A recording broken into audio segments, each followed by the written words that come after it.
Here we are on page 4 of dispersion. We are going to do problem 1. Box and whiskers graphs represent the scores on a psychology test for 40 boys and 40 girls. A. Find the median score for the boys and the girls. B. Write down the IQR. C. Write down the percentage of the boys that scored more than 55. D. Write down the percentage of girls that scored more than 68. Okay.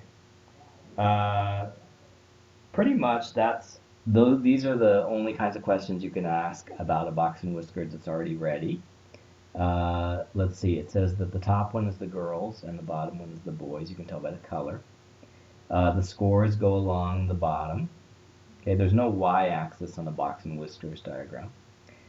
You can see here that the box and whiskers starts here, goes to the box, the middle of the box is there, the median, and then it extends out to here. The boys, it's about there, extends to here. The leftmost vertical line, of course, is the minimum of the distribution. The rightmost line is the maximum, and the middle line, which is not always located in the exact middle, but it's the one that's in the middle of the box, is the median. And then the left and right side of the box are the Q1 and the Q3, the lower and the upper quartile. The IQR is the difference between the upper and lower quartiles. Okay, so when you have a box and whiskers, you basically have 4 vertical lines or 5 vertical lines, and you have 4 sections. Each section, like this section, this section, this section, this section, contains 1/4 of the people in the distribution. So let's see. Find the median score for the boys and the girls. Well, the boys' median score looks like it's about 55, right? And actually the girls does too. So they both look like they're at 55. Write down the IQR range for the boys' scores and the girls' score. So the boys' score looks like it goes from like 40, 45 to 68 maybe. So I would say or that's the girls, right? So I would say the IQR for the girls is 68 minus 45. And that would give us about 23.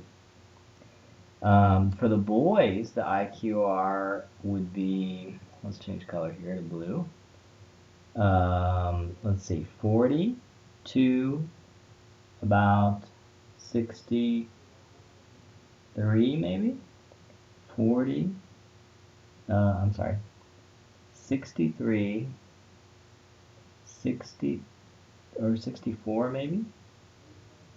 64 minus 40, so that would be 24.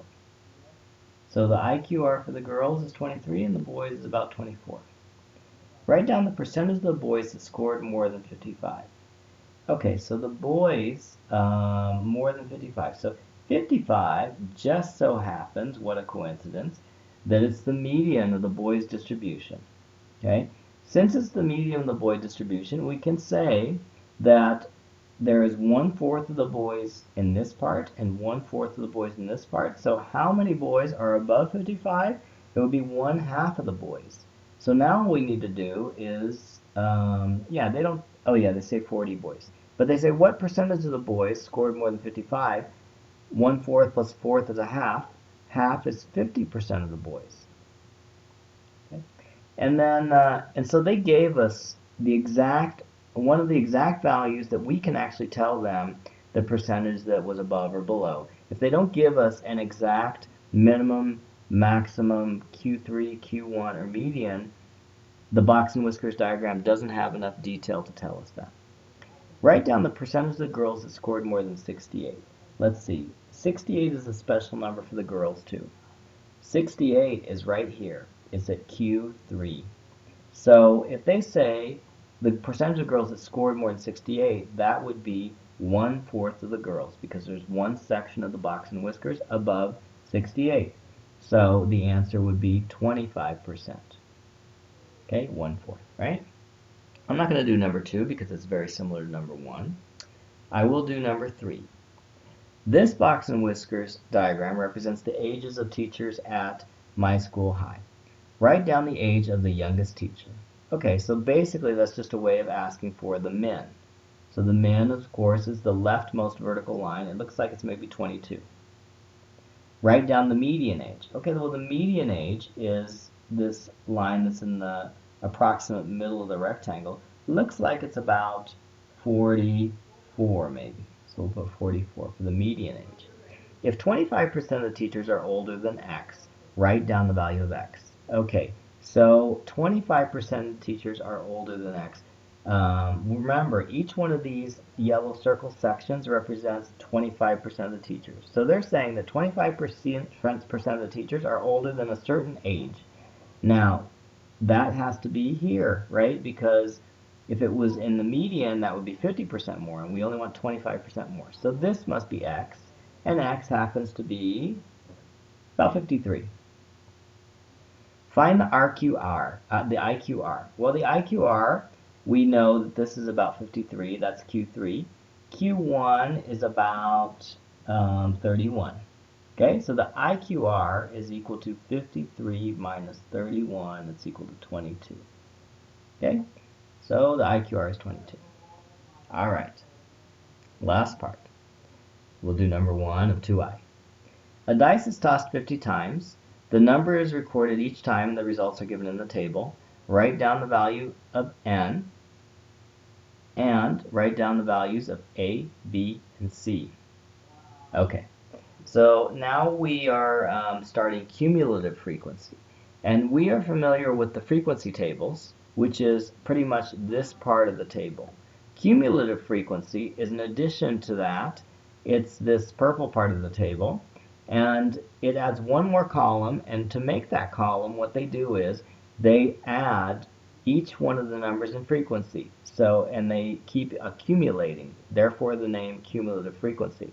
So the first number is 6, so we put just 6. The second number is some number, and then we add that sum number to the original frequency. Now, we can kind of tell by guessing that the second number should be 8, right? Because 6 plus 8 is 14. Okay, so we already know what A is equal to. Now let's look. 14 plus 10 is 24. The other way you could get 24 is you could add up 6 and 8 and 10. That would also give you 24. So to find the cumulative frequency, you either add up the previous cumulative frequency plus the new frequency, or you add up all the frequencies starting from the first row to the third row. Okay? All right, now let's see. How are we going to figure out B and C? Because those are unknown, and they're both in the same row. Well, let's see. If you have 43 here, that means that we added C and 5, and that gave us 43, right? Well, in this case, we can guess that C is 38, or we can use algebra and calculate it exactly. So C is 38.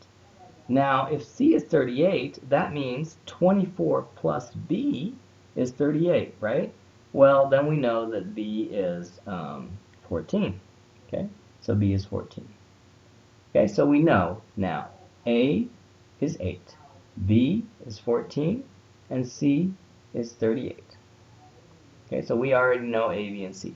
Now we need to figure out N, which is actually was the easiest one. I did it last, but we actually can figure it out just from the table, because if you add up all the frequencies, you are going to get the total number of frequencies. And what do you know? That's the same as the cumulative frequency, right? Because if you add up 6, 8, 10, 14, 5, 7, that's going to give you 50, just like it gives you in the cumulative frequency. So we also know that N equals 50, and that is the end of page, is that 4? Page 4.